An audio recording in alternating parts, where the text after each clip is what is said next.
살아계신 아버지 하나님께 감사드립니다. 이 시간 하나님 우리의 예배를 받아 주옵소서. 예수가 그리스도 되심을 고백하고 믿음의 반석 위에, 소망의 반석 위에, 사랑의 반석 위에 세우지은 예수가 그리스도라는 신앙의 고백 위에 세워주신 하나님의 교회요 그리스도의 교회임을 믿습니다. 성령께서 사랑의 끈으로 우리들을 매시고 그 가운데 세상의 많은 흉파와 그리고 갈등과 번민과 고통 속에서도 오직 예수 그리스도라는 믿음의 고백 위에서 반석교회가 세워지고 세워나갈 수 있도록 인도해 주옵소서. 바라건대 오늘 많은 사람들이 자신의 의를 찾아가지만 하나님의 의를 발견하지 못하고 하나님께서 하나님의 의를 나타내시지 않으시면 그 어떤 자들도 구원을 받을 수 없음을 압니다. 이제 이 구원의 축복을 누리고 새로운 시작을 할 수 있도록 먼저 우리에게 하나님의 의를 나타내 주옵소서. 그 의를 나타내신 하나님께 최고로 영광을 올려드리는 이 시간 예배가 되기를 원합니다. 주님 받아 주옵소서. 예수 그리스도의 이름으로 간절히 기도 올리옵나이다. 아멘. 여러분 반갑습니다. 오늘 저와 여러분이 붙잡고 또 나가야 될 하나님의 말씀은 로마서 10장 그리고 11장 그리고 오후는 12장 13장까지의 긴 성경입니다. 그 중에 모든 것을 다 다룰 수는 없어요. 다 다룰 수 없기 때문에 가장 함축적으로 비유로 설명한 것이 참감람나무와 돌감람나무의 가지에 접붙임되는 그 비유가 있습니다. 이것을 통해서 바울이 설명했던 복음의 비밀이 무엇이고 그 깊고도 넓도다라고 찬양했던 복음의 내용이 무엇인지를 우리가 살펴보고, 오후에는 그렇다면 이제 저와 여러분이 이 복음을 붙잡은 하나님의 자녀로서 어떻게 새로운 출발을 할 것인가, 새롭게 살아갈 것인가 라는 것이 로마서 11장까지의 믿음에 대한 설명을 하고 나서 12장 이후 13장으로 또 13장에는 국가와의 관계 이런 것도 나오는데 그 모든 것들을 다 다룰 수는 없지만 가장 중요한 하나하나의 사건들을 한번 정리해 보면서, 그러면 나는 하나님의 의를 어떻게 보고 있고 받아들이고, 그러면 우리는 어떻게 또 왜 새로운 그 삶을 살아가야 되는지 그 질문에 대해서 답해 보기를 소망합니다. 자, 먼저 오늘 제목은 하나님의 의를 찾는 사람들입니다. 근데 하나님의 의를 찾는 사람들이 누구냐면 모든 사람들이요. 나 하나님 믿기 싫다라고 하지만 그렇지 않습니다. 유대인들은 당연히 하나님의 의를 찾았습니다. 그런데 그 하나님의 의가 주어졌고 먼저 말씀을 받았지만 하나님의 의가 우리에게 왔음에도 불구하고 그것을 하나님의 은혜로 믿음으로 찾지 못하고 자기 자신의 의와 율법의 행위로 찾았기 때문에 하나님의 의가 틀어져 버렸습니다. 찾아갔는데 잘못 찾았어요. 그리고 찾아갔는데 그것이 곡해되어진 겁니다. 반대로 이방인들은 뭡니까? 하나님의 의에 대한 소식을 듣지 못했어요. 듣지 못하다 보니까 어떻게 됩니까? 듣지 못하다 보니까 그냥 놓쳐버린 것이죠. 듣지 못하다 보니까 나름대로 자기의 노력과 자기의 힘으로 찾아갔는데 그것이 뭐가 됩니까? 우상 숭배가 되는 겁니다. 그러나 핑계대지 못할 것은 하나님께서 이 세상과 만물들과 그리고 당신의 말씀을 통해서 선민들을 통해서 하나님의 의에 대해서 말씀하셨고 핑계치 못할 증거를 우리에게 주셨습니다. 그런데 놀라운 것은 뭐냐면 이런 사람이 저런 사람이 뭔가를 찾아가는 것이 아니라 하나님께서 당신의 의를 나타내셨다는 것입니다. 그래서 시작부터 다르다는 겁니다. 자, 뭐냐면 서론입니다. 하나님의 의를 찾는 사람들 누구냐면 유대인과 이방인들이 찾는 방법이 다르다는 겁니다. 그들은 어떻게 찾아서 갔습니까? 사람들이 많이 이야기하는 게 있습니다. 그게 뭐냐면 어떻게 성공하는가, 어떻게 행복하는가, 뭐가 답인가 라고 하면서 여러 사람들이 지식을 통해서 추구를 합니다. 또 어떤 사람들은 돈을 많이 벌고 또 어떤 사람들은 결국은 죽으면 끝이기 때문에 건강해야 된다라고 하기도 하고, 또 어떤 분들은 나의 생명을 버리고라도 이 어떤 사상과 그 내가 믿는 바 신념을 위해서 살겠다라고 하면서 데모도 하고 그리고 또 시위도 하고 혹은 투쟁도 하고 혹은 독립운동도 하고 애국심을 가지고 전쟁도 나가기도 합니다. 다양한 사람들이 다양한 모습으로 본인들이 원하는 것을 살아갑니다. 맞습니다. 그게 좋은 것일 수도 있고 악하고 나쁜 것일 수도 있습니다. 그러나 결국은 사람은 무언가를 찾아가게 됩니다. 찾고 있습니다. 그게 뭡니까? 그냥 나는 모든 게 싫어요 하지만 나 아무것도 하기 싫다는 게 그 사람이 원하는 것일 수도 있어요. 나는 아무것도 싫어요 하면서 막 뻗나가는 그것도 그 사람이 지금은 다른 게 생각하기 싫으니까 그냥 나는 그대로 살 거니까 나를 건들지 말아달라라고 하는 그 사람의 목소리일 수도 있어요. 반대로 나는 희생하고 봉사하고 사는 것이 내게 기쁨이다라고 하면서 낮은 곳에서 봉사하는 존경스러운 사람들도 많이 있습니다. 그런데 문제는 뭐냐면 그것이 하나님을 만날 수 있는, 구원을 얻을 수 있는 길이냐라고 한다면 애석하게도 그렇지 않다는 것입니다. 불가능하다는 것입니다. 그래서 저와 여러분이 꼭 생각하고 마음에 다짐을 해야 될 것이 뭐냐면 하나님께서 보이신 하나님의 의를 찾는 사람들이어야 한다는 겁니다. 그래서 서로를 뭡니까? 질문을 바꾸라는 것입니다. 질문을 바꾸라는 것입니다. 나름대로 찾는 구원의 방법, 나름대로 찾는 의가 아니라 질문을 바꿔서 하나님께서 우리에게 보여주신 길을 찾아가야 된다는 것입니다.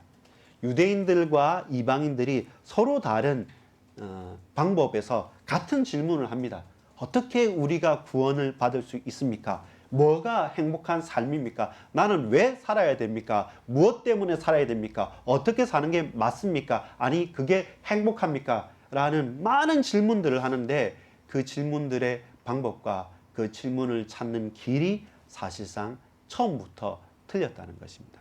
그래서 하나님께서 열어주신 것이죠. 하나님께서 보여주신 것이죠. 계시로 우리들에게 제시해 주신 겁니다. 그래서 그 길을 저와 여러분이 찾아가야 합니다. 자, 오늘 본문에 보면 로마서 10장 1절부터 로마서 13장 14절까지가 오늘 오전 오후 예배를 통해서 넓게 살펴볼 구절들인데요. 로마서 10장 5절부터 1절부터 5절까지 또 5절부터 13절까지는 뭐냐면 유대인들이 찾았던 방법이 뭐였냐면 율법이었습니다. 왜냐하면 유대인들은 율법을 먼저 받았으니까요. 그 하나님의 말씀인 율법을 받았기 때문에 유대인들은 선민이고 먼저 택함받은 사람들이고 그 사람들에게는 큰 유익이 있었습니다. 약속의 백성이었죠. 그런데 문제는 뭐냐면 그 율법을 이루지를 못했어요.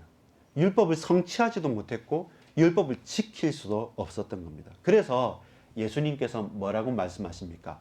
너희에게 율법을 주고 이 율법을 따라 살면서 구원의 길을 제시했는데 너희들이 이 율법을 지키지 못했다. 동시에 율법을 지키지 못한 동시에 더 다른 율법 아닌 수많은 규칙들을 만들어내면서 저 이방인들과 너희들 스스로 차별하면서 자신의 의만 찾았다. 그러다 보니까 죄가 더 흥했다.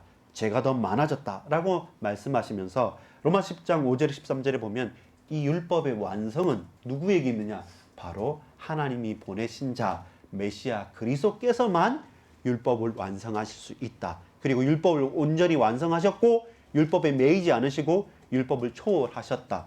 그래서 처음부터 이스라엘에게 율법을 주신 이유는 죄를 깨닫고 메시아 그리스도를 바라보고 소망하고 그 앞에 무릎 꿇고 나아가는 것이었는데 너희는 율법이 하나의 너희의 자랑이 되어져서 그것을 어떻게 지킬까? 조금 더 하나라도 더 지키는 사람은 율법이 없는 이방인들과 율법을 지키지 못하는 자들을 차별하면서 너희들의 의를 쌓아갔다. 그래서 너희는 악하다. 그래서 율법의 완성이 되고 율법을 성취하시고 율법을 모든 것을 초월하신 그리스도께서 너희를 구원하실 것이다. 동시에 너희를 정죄한다. 너희는 그 앞에서 죄인됨이 환히 드러난다. 왜 그렇습니까? 복음은 차별이 없는 것인데 유대인들은 율법을 먼저 받았다는 이유로 자기 자신 스스로도 차별했고 저 이방인들도 차별한 겁니다.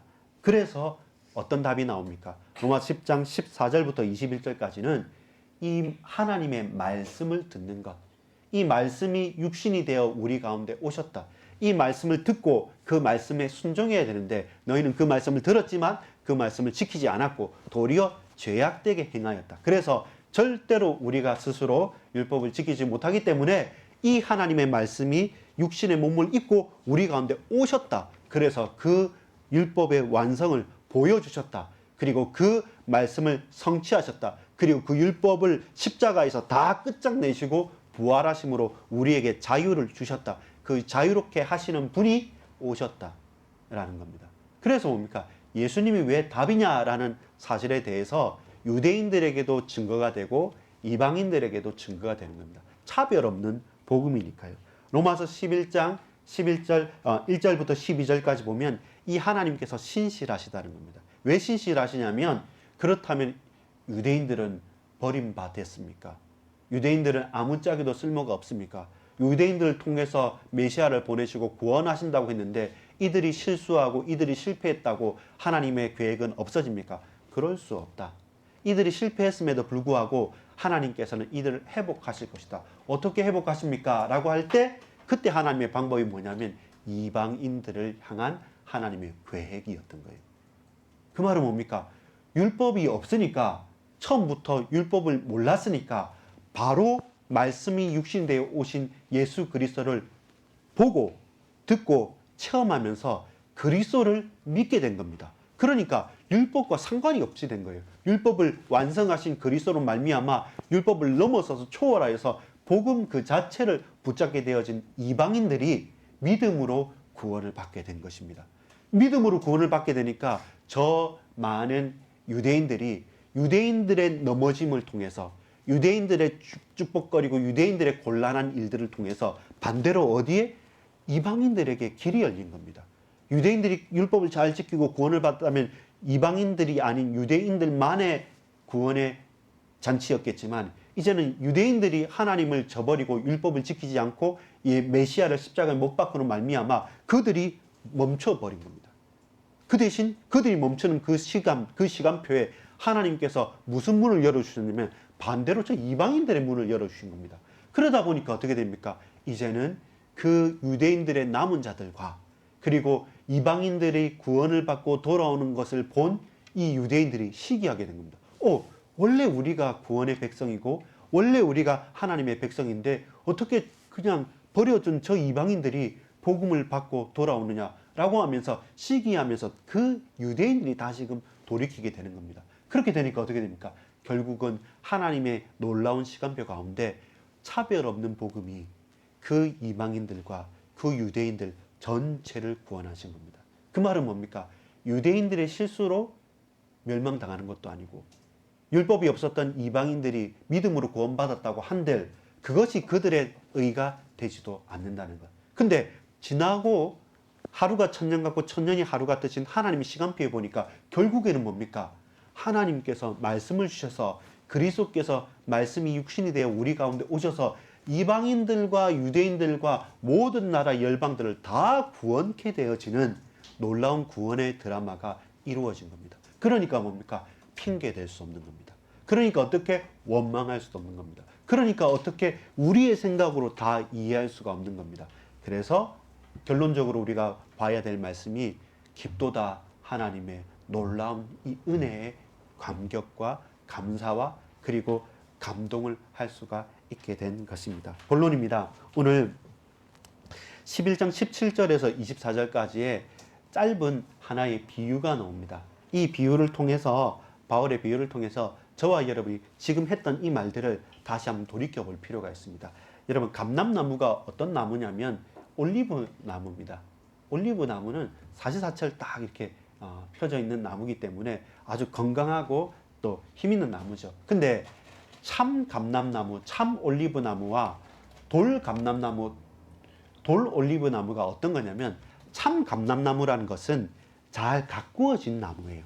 여기서 말하는 그 뿌리부터 양분을 해서 그 딱 거름을 주고 농부가 좋은 땅에서 잘 심고 가지치기도 잘하고 그리고 비료도 잘 주고 하면서 잘 가꾸어서 거기서 열매가 많이 열리는 나무예요.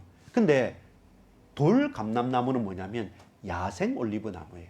그냥 어디에 그냥 혼자 그냥 돌짝밭이나 어디에 뿌려져서 자라고는 있는데 지 마음대로 자라고 있는 거예요. 그러다 보니까 약하기도 하고 이쁘지도 않고 그 건강하지도 않고 풍성하지도 않고 잘 열매도 맺지도 않고 양분도 제일 받지도 못하는 겁니다. 그러니까 나중에 열매를 맺을 때 잘 가꾸어지고 비료도 그리고 양분도 그리고 충분히 가꾸어진 가운데 농부의 손길이 간 가운데 열려지는 열매와 어쩌다가 저기 떨어져서 야생의 그냥 많은 이 잡초들과 많은 나무들 속에서 그냥 어쩌다 하나 떨어져서 그냥 이렇게 저렇게 잘 크지도 못하고 햇빛도 받지 못하고 비실비실하게 그늘에 그냥 이 시냇가에 심은 나무도 아닌 것처럼 돌적밭에 있는 그 야생 올리브 나무는 잘 크게 자라겠습니까? 자랄 수 없죠. 잘 자라지 못하고 그 다른 병충해들에게 또 냉해 또 너무 폭염에 시달리다 보면 추수하고 열매를 맺어야 될 때 열매를 맺겠습니까? 혹 열매를 맺는다 한들 그 과실이 맛이 있고 풍성하겠습니까? 여러분 어제 자두 여러분 먹어봤지 않습니까? 제철 과일은 제일 물이 오르고 제일 당도도 많고 맛있어요. 그리고 그때 따먹으면 정말로 좋습니다. 그러니까 지금 제철에 열매를 따서 먹으면 맛있는 거죠. 근데 제철이 아닌 곳에 그 과수원에서 그 보호를 받지 못하고 그 양분을 받지 못하고 그냥 아무렇게나 야생의 들판에 버려둔 그 감람나무, 올리브 나무는 얼마나 많은 열매를 맺겠습니까? 맺을 수 없어요. 근데 중요한 것은 뭐냐면 여러분 접붙임이라는 게 있는데 그게 뭐냐면 이 올리브 나무에 가지가 있어요. 그 가지가 탁 찍혀진 겁니다. 떨어졌어요. 가지가 떨어졌는데 그 가지가 떨어진 곳에 다시금 떨어진 가지를 잘 꽂으면 어떻게 될까? 다시 붙어서 가요. 우리가 손가락에서 칼에 살짝 베이지 않습니까? 피도 나고 닦지도 않지만 그냥 연고를 바르고 밴드를 바르고 가만히 놔두면 나중에 흔적이 남을 수 있지만 그대로 자랍니다. 그대로 된단 말이죠.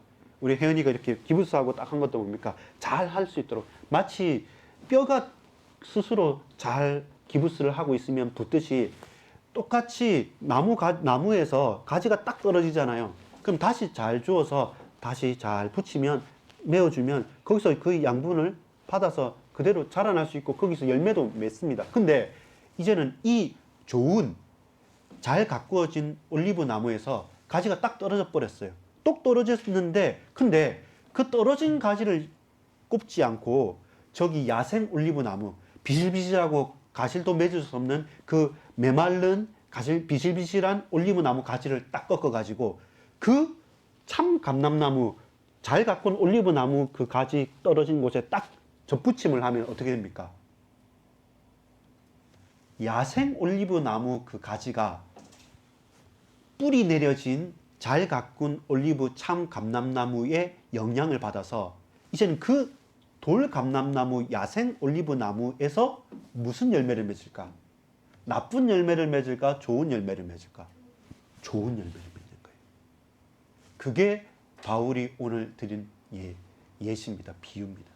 자, 하나님께서 이스라엘 백성을 처음부터 부르셔서 그들에게 말씀을 주시고 선지자도 주시고 제사장도 세우시고 왕도 세워가면서 시대 사실 일들 가운데 수많은 사건들 속에서 결국 메시아 그리스도를 주시겠다고 약속하셔서 나중에 생명의 열매 그리스도의 열매를 맺으시려고 하는데 이스라엘이 그 백성들이 그 유대인들이 어떻게 합니까? 잘 가꾸어진 올리브 나무 참 감람나무인데 싫다는 겁니다. 도리어 나 열매 맺기 싫어. 나 율법 지키고 내 마음대로 뻗어 나가고 싶지 왜 가지를 치고 왜 양분을 주고 왜 열매를 맺으려 하니까 나는 이런 열매 맺기 싫어하면서 스스로 하나님으로부터 거부하고 대적하고 적대시하고 우상 숭배하면서 그 가지가 그 나무에서 떨어졌어요. 그럼 나 혼자 잘 살 것처럼 떨어졌어요. 여러분 그게 뭐냐면 꽃꽂이 하는 겁니다. 꽃이 아무리 이뻐서 다 꺾어서 화병에 물을 넣고 꽂아 놨지만 혹은 꽃다발을 주지만 그 꽃다발은 얼마나 갈 수 있을까? 그 꽃꽂이한 그 꽃은 얼마나 자랄 수 있을까? 물을 좀 많이 주고 좀 더 잘 가꾸면 조금 더 오래 갑니다. 근데 물도 주지 않고 그냥 꽂아놓고 사람들이 가지고 다니고 아무렇게나 하고 따뜻한 곳에 두면 어떻게 됩니까? 메말라 버리겠죠. 결국 무엇이 그렇습니까? 생명이 없으니까요. 근데 접붙임 된다는 것은 뭡니까? 내가 화려하지는 않지만, 내가 있는 곳이 부족하지만, 나무에 열매를 맺을 수 없는 가지이지만, 이 메마른 가지가 좋은 감람나무, 좋은 나무 열매를 맺을 수 있는 그 가지에 접붙임이 되어지면 나중에는 어떻게 됩니까? 시절과 때를 쫓아서 좋은 열매를 맺게 되는 겁니다. 내가 나쁜 야생의 내 마음대로 내 멋대로 율법도 없이 복음도 없이 자랐던 그런 가지인 이방인이지만 그가 하나님께 접붙임 되어져서 그가 그리스도 예수 안에서 믿음으로 구원을 받아지면 결국 나중에는 구원의 열매를 맺게 되는 겁니다. 이것이 비유의 핵심인 것입니다. 무슨 말이냐면 유대인이라고 해서 무조건 구원을 받는다? 그렇지 않습니다. 그들은 가지가 내 잘난 맛에 내가 하겠다라고 하면서 내가 지금 이쁘지 않느냐, 내가 지금 열매를 많이 맺지 않냐 하면서 그 원 나무에서 떨쳐버리고 내 마음대로 살겠다고 해서 떨쳐나면 결국 얼마 가지 못해서 시들고 메말라 버립니다. 왜? 생명의 근원은 그 뿌리에서 나기 때문에. 내가 잘났다가 아니라 뿌리로부터 지탱을 받아서 그 양분을 받아서 그 가지가 자라나고 그 가지 끝에서 열매가 맺어지는 것이지, 가지 자체가 내가 내 가지에 열매가 달렸다고 해서 내가 한 것이 아닌 거죠. 반대로 아무런 열매를 맺을 수 없고 메말라 있다 할지라도 내 근본이, 나의 신분이, 나의 권세가 바뀌어져서 참 감람나무인 참 올리브나무, 잘 가꾼 올리브나무에 내가 붙여지기만 한다면, 그리스도께 접붙임만 된다고 한다면 그리스도 예수 안에서 하나님의 은혜가 풍성하게 드러나는 것입니다. 이방인이든 살인자든 믿음이 없는 사람이든 불신자이든 그가 모든 것을 다 후회하는 사람이든 혹은 아무 힘이 없는 사람이고 무력한 사람이라 할지라도 그 과거가 문제가 되지 않는 것은 지금 오늘부터 미래는 생명의 뿌리 내린 사람이고 그리스도 예수 안에서 살아갈 사람이고 거듭난 사람이 되기 때문에, 그래서 누굽니까? 저와 여러분이 야생 올리브나무에서 잘 가꾼 올리브나무 가지에 접붙임되어져서 그 생명의 근원을, 그 하나님의 은혜를 덧입어서 이제는 좋은 열매를, 좋은 올리브 열매를 맺는, 그리스도 예수 안에서 생명의 열매를 맺는 자로 옮겼다는 것입니다. 그것이 이 비유인 것입니다. 그렇다면 뭡니까? 자만하지 말라는 겁니다. 너희들이 잘나서가 아니라 꺾여져서 죽을 수밖에 없는데 살아있는 하나님의 은혜와 능력과 그 말씀의 풍성함으로 그리스도 안에서 거듭나고 새로운 생명을 얻었다. 그래서 앞으로 좋은 열매를 맺어가는데, 반대로 너희조차도 원래 있던 이 가지가 뽑혀져 나간 것처럼 너희도 뽑혀 나갈 수 있지 않냐. 반대로 너희가 접붙임돼서 좋은 열매를 맺었는데 원래 있던 원 가지들이야 더 큰, 더 좋은 열매를 맺지 않겠느냐. 그런데 무엇 때문에? 하나님의 크고도 깊은 은혜 속에서 우리를 부르신 뜻이 뭐냐. 오늘 11장 우리 33절 같이 한번 읽겠습니다. 시작. 깊도다 하나님의 지혜와 지식의 풍성함이요 그의 판단은 헤아리지 못할 것이며 그의 길은 찾지 못할 것이로다. 많은 사람들이 각자의 길을 찾았어요. 맞죠? 하나님의 의가 뭐냐라고 이스라엘 백성들, 유대인들이 찾았습니다. 율법을 지키고 율법을 완성하겠다고 했는데 그들은 놓쳐버렸던 게 뭐냐면 그 율법은 결코 사람의 능력으로 할 수 없다는 것을 놓쳐버리고 자신의 의를 드러내는 곳에 더욱더 쓰게 되므로 하나님으로부터 더 멀리 떨어지고 결국은 이것도 저것도 안 되니까 도리어 우상 숭배하고 하나님을 대적했습니다. 마찬가지입니다. 그의 판단은 헤아리지 못할 것입니다. 처음부터 율법도 없고 지 마음대로 살던 이방인들인데, 그런데 하나님께서 그들을 이스라엘 대신에 접붙임, 생명의 접붙임을 해서 그들이 믿음으로 구원을 얻게 만들어 간 겁니다. 그렇기 때문에 이방인들은 더 큰 아무것도 없죠. 말할 것이 단 하나도 없죠. 유대인들만큼이나 그 이상으로. 그런데 이게 깊고도 하나님의 지혜와 지식의 풍성함이 뭡니까? 바로 이 일을 통해서 유대인들뿐만 아니라 이방인들뿐만 아니라 저기 낙심해 있던 그들까지 모든 인류들을 다 구원하는 하나님의 계획이 이 일을 통해서 성취됐다는 겁니다. 하나님의 인내하심과 하나님의 신실하심이 바로 이 가운데 들어가 있는 거죠. 우리에게는 거치는 것이 되고 우리에게는 망하는 것이 됩니다. 도저히 이 말씀을 이룰 수 없다라고 할 때 그 말씀이 육신이 되어 우리 가운데 오셔서 하나님의 의를 보여주신 겁니다. 우리가 찾아가는 것이 아니라 예수님께서 오셨어요. 하나님께서 말씀이 육신이 되고 우리 가운데 오셔서 당신을 내어주신 것입니다.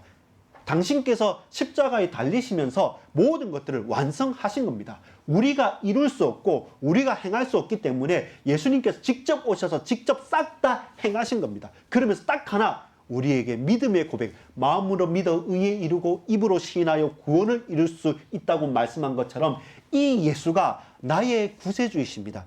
내게 생명이 있는 것이 아니라 나는 가지일 뿐인데 이 연약하고 힘없고 돌감람나무 같은 열매 맺을 수 없는 이런 가지가 생명나무 아래 이 가지가 참 감람나무에 접붙임만 되어졌는데 좋은 열매를 맺게 됐습니다. 그래서 나는 감사할 수밖에 없습니다.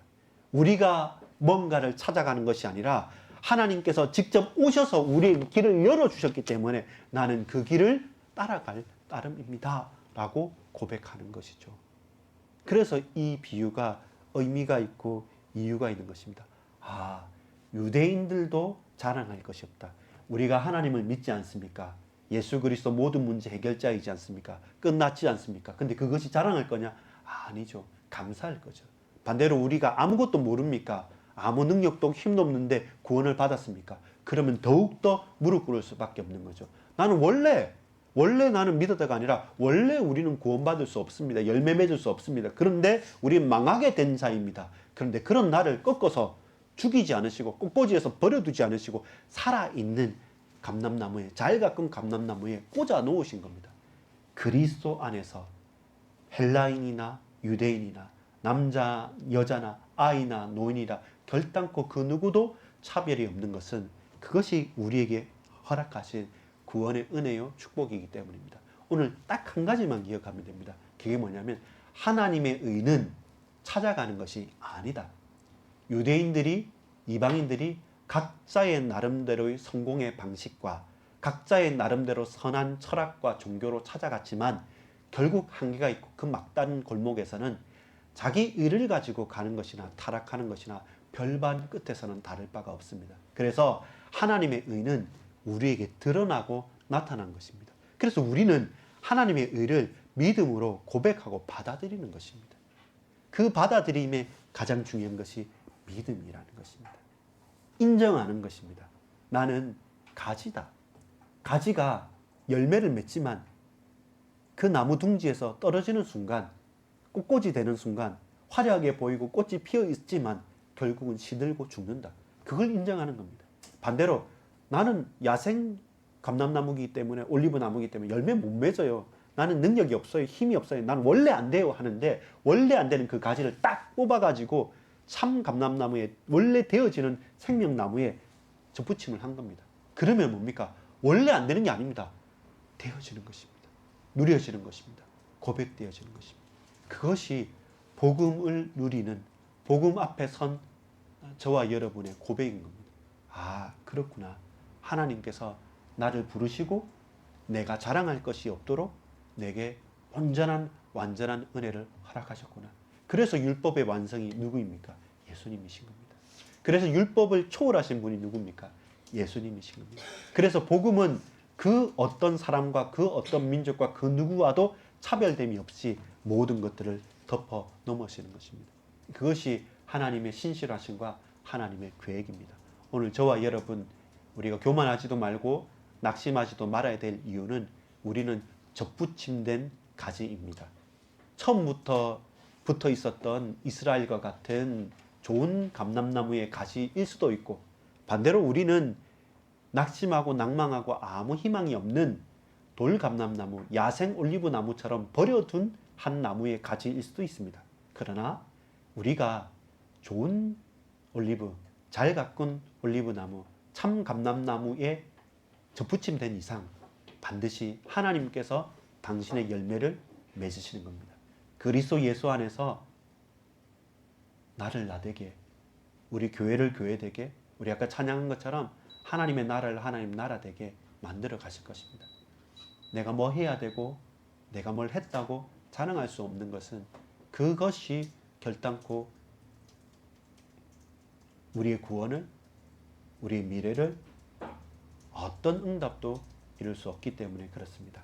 같이 기도하겠습니다. 아버지 하나님 감사를 드립니다.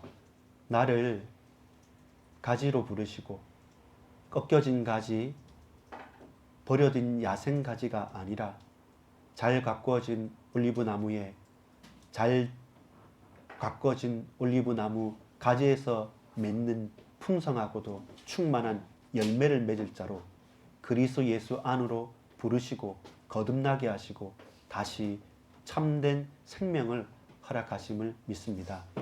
그 넓고도 깊은 하나님의 은혜를 오로지 우리는 감사하고 찬양합니다. 하나님의 은혜가 우리에게 드러나고 하나님만 바라볼 수 있도록 이제는 핑계대지 않고 자만하지 않고 원망하지 않고 오직 예수 그리스도 그 안에 영원토록 살겠다는 신앙의 고백으로 영적인 싸움하고 오로지 예수 그리스도의 이름만 붙잡고 담대히 이 세상을 향해 증거하고 외치며 나갈 수 있도록 가지인 우리가 뿌리 내린 그 줄기에 그리고 그 밑둥이에 잘 박혀서 잘 접붙임되어서 이제 앞으로 풍성한 열매 맺는 생명의 열매 맺는 삶을 살 수 있도록 인도해 주옵소서. 믿고 감사드립니다. 예수 그리스도 이름으로 기도 올리옵나이다. 아멘.